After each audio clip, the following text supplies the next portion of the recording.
Alexander Chen stood at the floor-to-ceiling windows of his penthouse office, surveying the city sprawled beneath him like a personal kingdom. At 38, he had built an empire that spanned technology, real estate, and finance. Forbes had ranked him among the top 50 wealthiest individuals globally, an achievement he had pursued with single-minded determination since graduating from Harvard at 20. His days were meticulously scheduled, every 15-minute block accounted for, every meeting calibrated for maximum efficiency. Emotions were weaknesses he had learned to suppress after his father's company collapsed when Alexander was just 16, leaving his family nearly destitute. That formative experience had crystallized into a personal philosophy: trust no one, show no vulnerability, and never allow sentiment to cloud business judgment. The rain hammered against the windows, blurring the city lights into abstract streaks of color. Alexander barely noticed.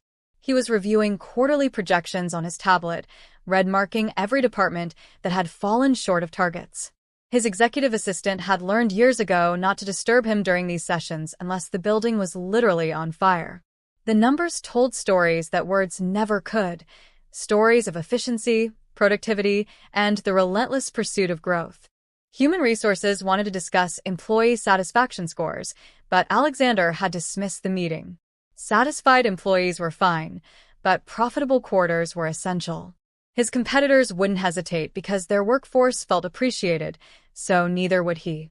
His penthouse occupied the entire top floor of the Chen Tower, an architectural marvel of glass and steel that had won numerous design awards. Yet Alexander rarely enjoyed the space. The minimalist interior, decorated by an award-winning designer he'd never met, felt more like a high-end hotel than a home. The kitchen was pristine because he never cooked. The entertainment room sat unused because he had no time for entertainment. Even the bedroom was merely a place to extract necessary hours of sleep before returning to work. His housekeeper maintained everything with invisible efficiency, a presence he acknowledged only through the monthly salary deposited into her account. The storm intensified, and for a brief moment, Alexander's attention drifted from the screen. He thought about canceling his dinner meeting with potential investors from Singapore, but immediately dismissed the notion. Weather was an inconvenience, not an excuse. His driver would navigate the conditions. That was what he was paid handsomely to do.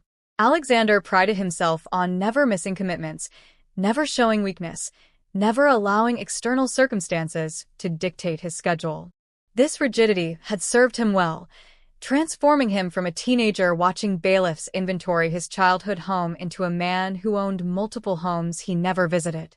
As he prepared to leave his office, Alexander's phone buzzed with the usual cascade of messages, market updates, meeting confirmations, and requests for his time. He scrolled through them mechanically, approving some, delegating others, and deleting most. Connection, he had concluded long ago, was just another commodity to be managed efficiently. And he was very, very efficient. Maria Santos had worked as Alexander Chen's housekeeper for 3 years, yet she could count on one hand the number of conversations they'd actually had. She was 32, but the exhaustion etched into her face made her look older. Every morning at 6, she arrived at the penthouse, moving through the pristine rooms like a ghost, erasing any trace of human occupation before Mr. Chen began his day. She dusted furniture that collected no dust, polished floors that showed no scuff marks, and organized spaces that were already perfectly arranged. The job paid better than anything else she could find with her limited English and lack of formal credentials, so she endured the isolation and the impersonal nature of maintaining a home that never felt lived in. Her own life was a stark contrast to the luxury she cleaned daily. Maria shared a cramped studio apartment in Queens with her younger sister, Rosa, who was studying nursing at community college. They had immigrated from the Philippines 5 years ago, following the death of their parents in a typhoon that had devastated their village. Maria had promised her mother, in those final moments at the hospital, that she would ensure Rosa received the education their mother had always dreamed of providing. That promise had sustained Maria through countless nights of exhaustion, through the loneliness of serving someone who barely acknowledged her existence, through the ache of missing home and family and everything familiar. This morning had started badly. Rosa had been crying when Maria left for work, stressed about upcoming exams and worried about the tuition payment due next month. Their landlord had raised the rent again, and the calculations Maria had done at the kitchen table kept producing the same impossible result. They were $50 short for the month, and that was assuming nothing unexpected happened. Maria had hugged her sister, promising everything would work out, though she had no idea how. She had learned to present a calm facade regardless of the storm inside, a skill born of necessity rather than choice. The penthouse gleamed under Maria's careful attention, each surface reflecting her diligence. She moved through Mr. Chen's bedroom, changing sheets that looked barely slept in, organizing a closet full of expensive suits arranged by color and season. The bathroom counters held premium skincare products, most barely used. The refrigerator was stocked with organic produce and gourmet ingredients that she replenished weekly, watching sadly as much of it spoiled untouched. It seemed obscene, this abundance existing alongside such isolation. Mr. Chen had everything money could buy, yet the penthouse felt emptier than her crowded studio apartment where she and Rosa laughed and argued and lived fully despite their struggles. As she worked, Maria thought about the groceries she needed to buy on her way home, the cheapest options that would stretch their budget. She calculated bus transfers and considered whether she could walk part of the distance to save fare. Every dollar mattered when you lived so close to the edge. Yet she took pride in her work, in the standards she maintained regardless of whether anyone noticed. Her mother had taught her that dignity came from how you treated your responsibilities, not from how others treated you. So Maria polished and cleaned and perfected, invisible but essential, poor but proud, struggling but unbroken. Maria glanced at her watch and realized with dismay that it was already 2 in the afternoon. She had been so absorbed in deep cleaning Mr. Chen's study, meticulously organizing his books and papers according to the exacting system he required, that she had completely lost track of time. Her stomach growled, a reminder that she'd skipped breakfast to leave early and help Rosa study before her exam. The lunch she'd packed, a simple rice bowl with vegetables, sat in her bag near the service entrance. But Mr. Chen had unexpectedly returned to the penthouse for a conference call, something he rarely did during the day, and Maria knew the unspoken rules of her employment: remain invisible, especially when he was home. She continued working, ignoring her hunger, moving quietly through the hallway to tackle the guest bathroom. The penthouse had 3 full bathrooms, though guests never visited. Maria had learned not to question the logic of wealth. It existed in its own reality, disconnected from the practical considerations that governed her life. Her hands moved automatically through the familiar routine, scrubbing, wiping, perfecting. The motion was almost meditative, allowing her mind to wander to Rosa's exam, to the bills waiting at home, to the persistent worry that had become her constant companion. By 3:30, Mr. Chen's voice echoed from his office, sharp and demanding as he berated someone on the phone about missed deadlines. Maria finished the bathrooms and moved to the laundry room, another task that could be completed silently and out of sight. Her head ached from hunger, and she felt slightly dizzy, but she pushed through. She had experienced worse. There had been months when she and Rosa had rationed food carefully, eating once a day to save money for Rosa's textbooks. This was just one missed meal. She could handle it. At 4 o'clock, Mr. Chen finally left the penthouse, barely glancing in Maria's direction as he strode past with his phone pressed to his ear, already engaged in another conversation. The door closed behind him with a decisive click, and the space exhaled into its usual emptiness. Maria allowed herself a moment to lean against the wall, steadying herself against the lightheadedness. She should eat now, but she was scheduled to leave in 30 minutes, and she still needed to vacuum the living room and restock the bar cabinet. The work came first, it always did. She made her decision. She would finish her tasks, then eat her lunch on the subway ride home. The rice would be cold and unappetizing, but it would fill the gnawing emptiness in her stomach. It wasn't ideal, but her life rarely was. Maria pushed herself upright, straightened her uniform, and returned to work. She had survived harder things than hunger. The storm gathering outside the windows seemed to mirror the constant turbulence of her circumstances, but like always, she would weather it.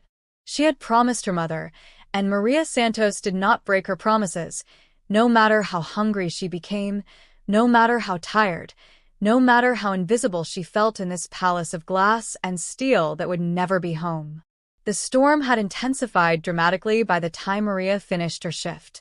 What had been steady rain when Mr. Chinleft had transformed into a deluge that turned the streets into rivers. She stood at the service entrance of Chin Tower, watching water sheet down from the sky with an intensity that seemed biblical. Her phone showed a weather alert, severe thunderstorm warning, potential flooding, travel not recommended. But Maria didn't have the luxury of waiting it out. Rosa would be home from her exam soon, anxious for encouragement, and besides, their apartment wouldn't pay for itself just because weather was inconvenient. She had no umbrella, it had broken weeks ago, and replacing it had fallen to the bottom of an endless list of necessities that exceeded her budget. Her thin jacket, purchased from a discount store 3 years ago, was already failing, its waterproofing long since worn away. Maria took a deep breath, pulled up her hood, and stepped into the downpour. Within seconds, she was soaked through, the cold water finding every gap in her inadequate clothing. She gasped at the shock of it but kept walking, clutching her bag close to protect the lunch she still hadn't eaten. The subway station was 6 blocks away, 6 blocks that might as well have been 6 miles in these conditions. The wind drove rain horizontally, stinging her face and blurring her vision. Other pedestrians huddled in doorways, waiting for the storm to pass, but Maria pushed forward. She couldn't afford a taxi, and the bus routes were probably disrupted. Her sneakers, already worn thin, filled with water, making each step a squelching discomfort. She thought about Rosa, safe and dry in their apartment, probably worrying about her exam results and unaware that her sister was drowning in the street. Halfway to the subway, Maria's strength finally gave out. She ducked into the shallow alcove of a closed storefront, her whole body shaking from cold and exhaustion. The hunger she had been ignoring for hours now felt overwhelming, joined by a bone-deep chill that made her teeth chatter. With trembling hands, she pulled out her lunch container. The rice was soggy from the moisture that had seeped into her bag, the vegetables limp and unappetizing. It was the saddest meal imaginable, cold, wet, barely edible, but it was all she had. Maria sat on the concrete step, rain pouring around her inadequate shelter, and began to eat. Each bite was an act of pure survival, devoid of pleasure or satisfaction. She was too cold to taste the food properly, too exhausted to care about dignity or appearance. She ate mechanically, refueling her body like a machine that had run too long on empty. Tears mixed with the rain on her face, though she wasn't entirely sure why she was crying.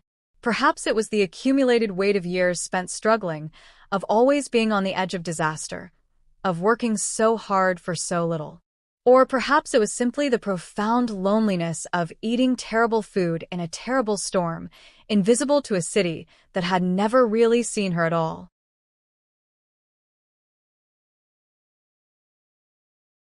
Alexander's meeting with the Singapore investors had been cancelled at the last minute, their flight delayed by the storm. His driver had called to inform him that several streets were flooding and that returning home might be advisable. Alexander had agreed with unusual readiness, suddenly exhausted by the endless parade of presentations and projections. As the car navigated through the storm-racked streets, he found himself staring out the window, watching the rain transform the familiar city into something strange and almost hostile. People scrambled for shelter, their struggles reduced to blurred shapes through the water-streaked glass. The car slowed as they passed a storefront, and something caught Alexander's eye, a figure huddled in an alcove, eating from a container with the mechanical desperation of true hunger. For a moment, he didn't recognize her. She was so removed from the context in which he normally encountered her, so transformed by the rain and the vulnerability of her posture.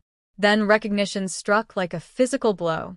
"Stop the car," he commanded, his voice sharp with surprise. His driver pulled over, confusion evident in his glance at the rear-view mirror. "Sir?" Alexander didn't answer. He was staring at Maria, his housekeeper, the woman who had maintained his home for 3 years with invisible efficiency. But there was nothing efficient about her now. She was drenched, shivering, eating what looked like the saddest meal he had ever seen. Her thin jacket clung to her frame, offering no protection whatsoever. Her shoulders were hunched, not just against the rain but against something deeper, a weariness that spoke of battles fought far beyond this storm. Something shifted in Alexander's chest, an unfamiliar sensation that felt almost painful. For years, he had moved through the world focused on spreadsheets and strategies, reducing everything to data points and bottom lines. Maria had been a line item in his budget, a service provider whose personal life he had never considered. But watching her now, eating cold rice in the rain because she had nowhere else to go, no better option than this miserable shelter, he felt the careful walls he had built around his emotions beginning to crack. He thought of his own lunch that day, catered sushi from an expensive restaurant, consumed without tasting it while reviewing acquisition documents. He thought of the stocked refrigerator in his penthouse, the food that spoiled untouched, the casual abundance he took for granted. And he thought of this woman who cleaned his home, who made his life easier in 1,000 invisible ways, sitting in the rain because she couldn't afford an umbrella. The contrast wasn't just uncomfortable, it was obscene. "Sir," his driver prompted again, uncertainty in his voice. Alexander made a decision that surprised even himself. "Wait here," he said, opening the car door and stepping into the storm. The rain immediately soaked through his expensive suit, but he barely noticed. He was walking toward Maria, toward a moment that would divide his life into before and after, though he didn't know it yet. All he knew was that something in her hunched shoulders and mechanical eating had reached past his carefully constructed defenses and touched something human he thought he'd left behind years ago. Something that remembered what it felt like to be hungry, to be desperate, to be unseen. Maria looked up in shock as a figure approached through the rain, her tired mind taking a moment to process what she was seeing. Mr. Chin, Alexander Chin, Billionaire, her employer, was walking toward her, his expensive suit darkening with water, his usual composed expression replaced by something she couldn't quite read. Panic flooded through her. She had been caught eating in public, looking bedraggled and desperate. She scrambled to her feet, nearly dropping her container, her face burning with humiliation despite the cold. "Mr. Chin," she stammered, trying futilely to smooth her soaked hair, to somehow restore the professional invisibility that was her armor. "I'm sorry, I was just," the words tangled in her throat, inadequate to explain or excuse. She wanted to disappear, to somehow rewind time to before he had seen her in this pathetic state. The distance between their worlds had always been clear, written in the difference between his penthouse and her studio, his suits and her uniform. But now that distance felt crushing, a chasm that exposed her poverty and struggle in a way that felt almost violent. "How long have you been walking in this?" Alexander asked, and his voice was different somehow, softer, stripped of its usual brisk authority. He seemed genuinely concerned, an expression so foreign on his usually stern features that Maria wondered if she was misreading him. "You're soaked through. You'll get sick."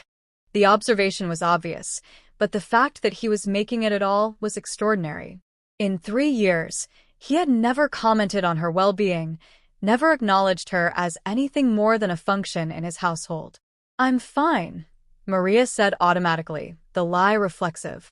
She had learned long ago that admitting struggle only made people uncomfortable, that her problems were hers to solve. "The subway is just a few more blocks. I should go, Mr. Chin. I'm sorry for..."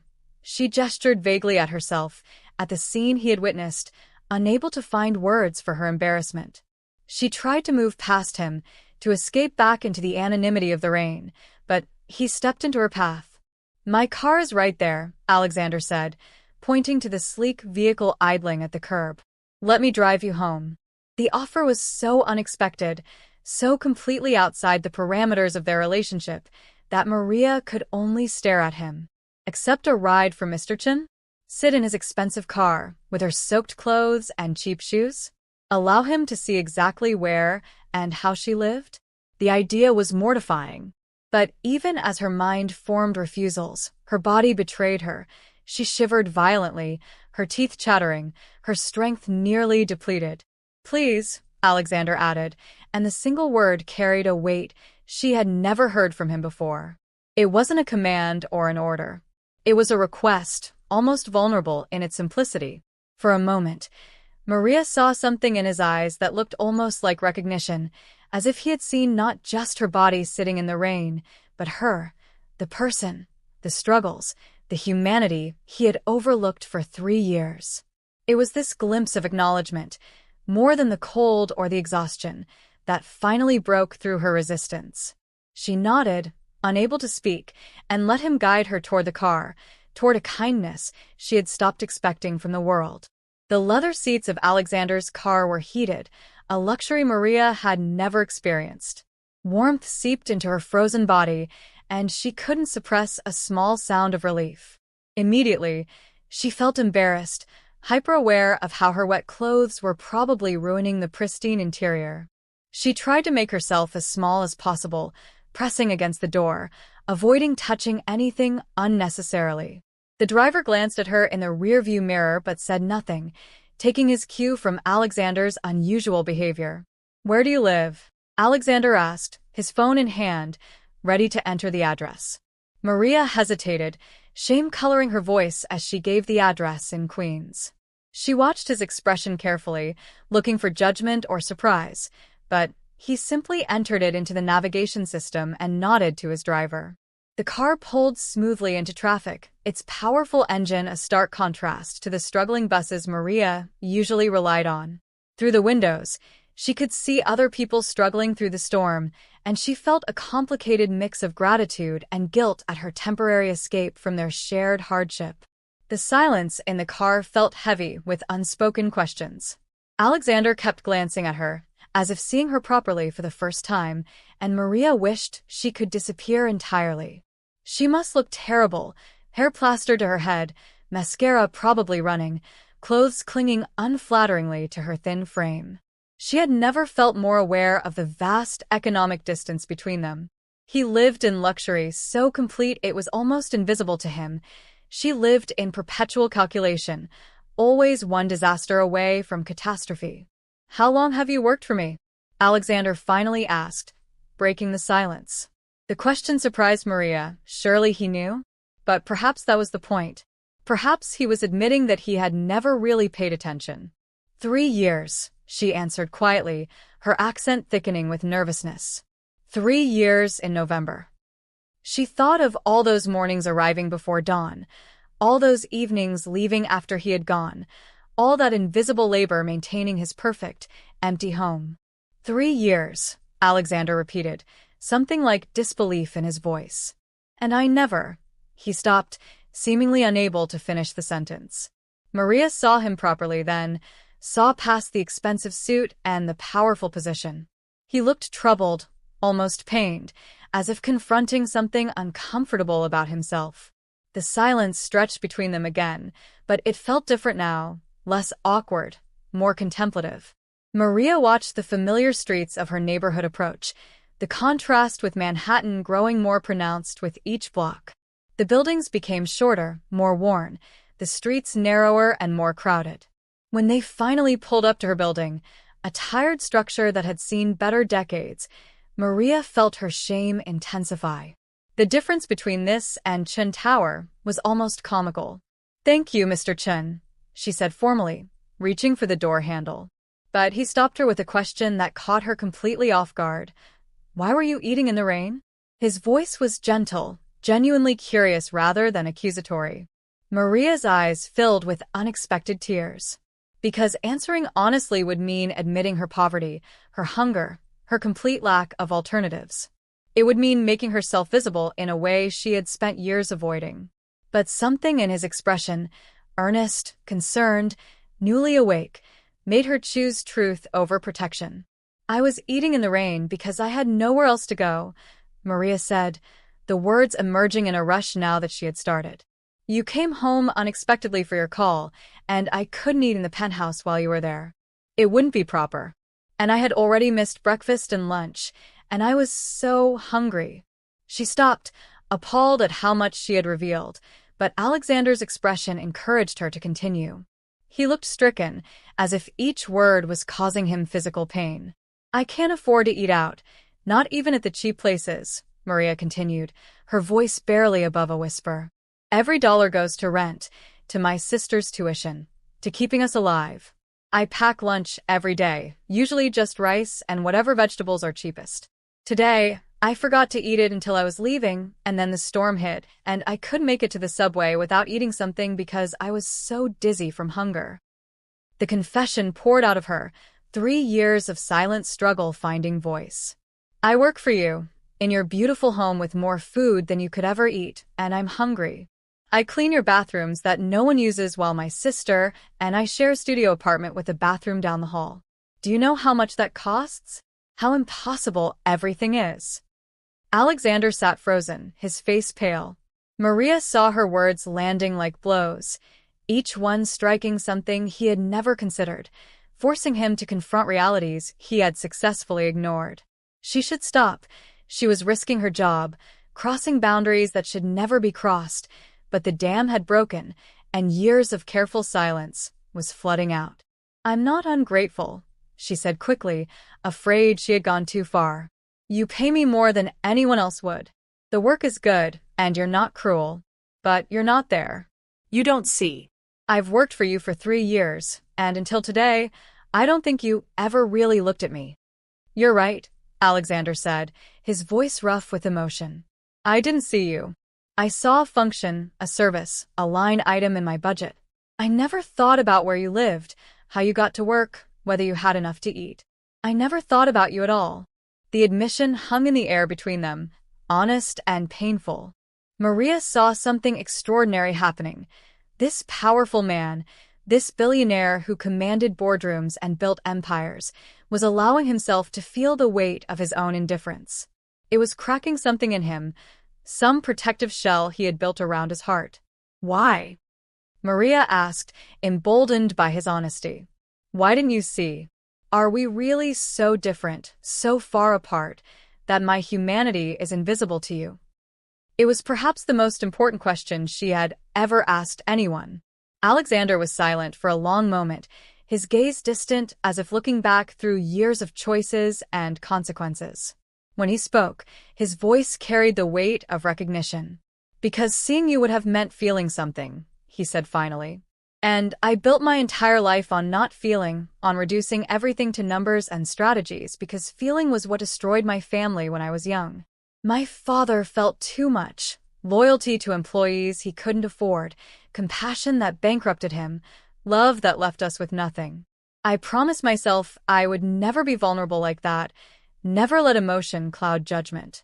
But the cost of that promise," he looked at Maria directly, really seeing her now, this tired woman with her cheap clothes and her hunger and her dignity. The cost was becoming someone who could walk past human suffering every day and never notice. The cost was becoming someone who let you work in my home for 3 years without ever asking your name properly, without ever wondering if you were okay. The conversation in the car had shifted something fundamental between them, creating an unexpected intimacy born of honesty.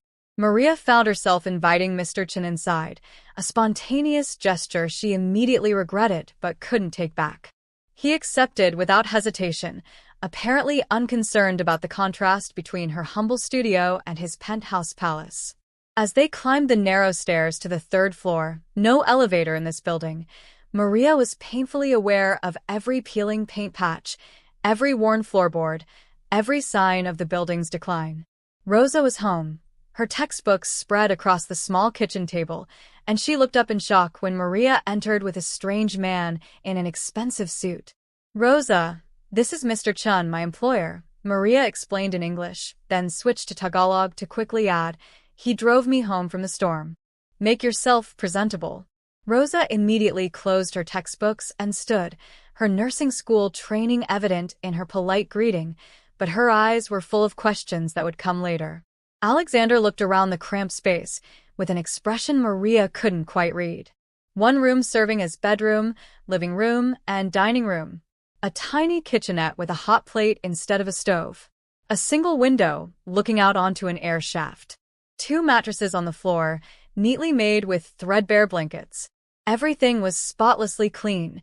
Maria's professional standards extended to her own life, but no amount of cleaning could disguise the poverty. She waited for his discomfort, his inevitable retreat, but instead he turned to her with something like wonder in his eyes. "This is where you come after cleaning my 6,000-square-foot penthouse?" he asked quietly. "This is what you go home to?" Maria nodded, unable to speak, watching as he processed the full reality of her life. She saw him notice the single working light bulb, the carefully patched curtains, the stack of ramen packets that constituted their emergency food supply. She saw him calculate the rent, the utilities, the impossible mathematics of survival on what he paid her. And she saw the exact moment when understanding became guilt. "I pay you $35,000 a year," Alexander said, and it wasn't a question. Maria nodded again. Rosa, understanding the significance of the moment, quietly excused herself to the bathroom, giving them privacy. That seemed generous to me. Above market rate for housekeeping. But standing here, seeing this, I realized that $35,000 in New York City is, he stopped, unable to finish. "It's not enough. It's not nearly enough. You can't live on that, not you and your sister, not with her tuition and rent and everything else." "We manage," Maria said automatically, the defensive pride of the poor rising up. "We're better off than many. Rosa will graduate next year, and then things will be easier. We'll be fine." But even as she spoke, she felt the exhaustion behind the words, the constant stress of juggling numbers that never quite added up, of making impossible choices between necessities. Alexander shook his head slowly, and Maria saw tears in his eyes, actual tears, from a man she had thought incapable of such emotion. "This isn't about managing," he said. "This is about justice. About what's right. I've been taking your labor and your dignity and your time, hours of your life you'll never get back, and compensating you with barely enough to survive. I've been profiting from your desperation, your lack of alternatives. And I did it while telling myself I was being generous, while never once asking if you were okay, if you had enough, if you needed help." His voice broke. "I'm so sorry, Maria. I'm so profoundly sorry." The apology hung in the air between them, more valuable than any raise or bonus because it represented something Maria had stopped hoping for, recognition of her humanity. Alexander's tears were genuine, his remorse palpable, and something in Maria's heart, something that had been frozen by years of struggle and invisibility, began to thaw. She had spent so long being unseen that being truly witnessed felt almost overwhelming. This powerful man was crying in her tiny apartment, confronting his own complicity in a system that ground people like her into dust while elevating people like him to unimaginable heights. "What happens now?" Rosa asked, emerging from the bathroom with her characteristic directness. She stood protectively near Maria, her nursing student instincts alert to the emotional intensity in the room. "You've seen how we live. You feel bad about it. That's good, I suppose. But feeling bad doesn't pay our rent or buy Maria a proper coat or help me finish school. So, what are you actually going to do?" Her challenge was bold, potentially job-ending, but Alexander didn't seem offended. Instead, he looked almost grateful for her bluntness. "I'm going to do better," Alexander said, addressing both sisters with new clarity in his voice. "Starting immediately, Maria's salary is being doubled, with full health benefits and a housing allowance. But more than that, I'm going to look at every single person who works for me, not just Maria, but everyone, and ensure they're being paid fairly, living with dignity, seen as human beings rather than line items. This isn't charity. This is justice, finally catching up to places it should have reached long ago." He pulled out his phone, already making notes, his business mind shifting to implementation mode. But Maria stopped him with a hand on his arm. "That's generous, Mr. Chin, truly. And we need it desperately. But that's not what mattered today. What mattered was that you stopped the car. That you saw me. That you're here, in my home, crying over injustice that you could have ignored forever. Money helps. God knows it helps. But being seen, being acknowledged as human, as worthy of consideration, that's what I've been starving for even more than food. That's the real awakening, isn't it?" Not you discovering that poor people exist, but you discovering that you'd stopped seeing people at all. Alexander was quiet for a long moment, absorbing her words. When he spoke, his voice was thick with emotion. You're right. I built walls around my heart because I was afraid vulnerability would destroy me like it destroyed my father. But those walls didn't protect me, they just made me into someone I don't want to be. Someone who could walk past suffering every day and feel nothing. Someone who measured success in dollars while starving my own humanity.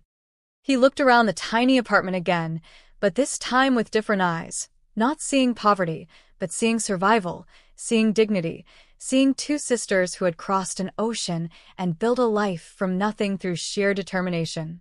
My father's company failed because he was too generous, too trusting, Alexander continued, speaking more to himself than to them. I watched bailiffs take our furniture, watched my mother cry, watched my father break under the weight of his compassion. So I became the opposite, calculating, cold, efficient. I built an empire by never letting emotion cloud my judgment. But standing here, seeing what my efficiency really looks like, understanding what my success was built on, he stopped, overwhelmed. I don't want to be this person anymore. I don't want to be someone who has to see his maid eating in the rain before he remembers he has a heart. Rosa put on tea, cheap tea bags, but offered with genuine hospitality, and the three of them sat around the tiny table, talking late into the night. Alexander asked questions he should have asked 3 years ago, about their family, their journey from the Philippines, their dreams and fears and struggles. Maria and Rosa shared their story, the pain and the resilience, the losses and the small victories. And somewhere in that conversation, in that cramped studio apartment with its single window and threadbare blankets, Alexander Chin finally woke up to the life he had been sleepwalking through, numb to everything except profit and loss. The storm outside had passed, leaving the city washed clean and glistening under clearing skies. But the real storm had been internal, the kind that tears down carefully constructed walls and exposes the human heart beneath. As Alexander finally prepared to leave, promising changes that would start tomorrow, Maria walked him to the door. "Thank you," she said simply, and they both knew she wasn't thanking him for the ride or the promised raise. She was thanking him for seeing her, for allowing himself to be changed by what he saw, for having the courage to feel what he had spent years trying to avoid. Alexander nodded, unable to speak past the emotion in his throat. He had started the day as a billionaire who had everything except what mattered. He was ending it as a man who had finally understood that wealth without humanity was poverty of the worst kind. The moment he had seen Maria eating in the rain had cracked something open in him, and through that crack, long-dormant empathy had come flooding back. It wasn't comfortable, awakening never is, but it was necessary. It was the beginning of becoming someone he could respect, someone his younger self might have been proud of, someone who measured success not just in dollars earned but in lives touched, in dignity restored, in the simple revolutionary act of seeing the people right in front of you. As he descended the stairs and returned to his waiting car, Alexander knew he could never unknow what he had learned today. The veil had lifted, and there was no putting it back. Tomorrow, he would begin the work of transforming his business, his life, his legacy. But tonight, he simply sat in his car and cried for all the years he had spent blind and for the chance, unexpected, undeserved, but wholly embraced, to finally open his eyes.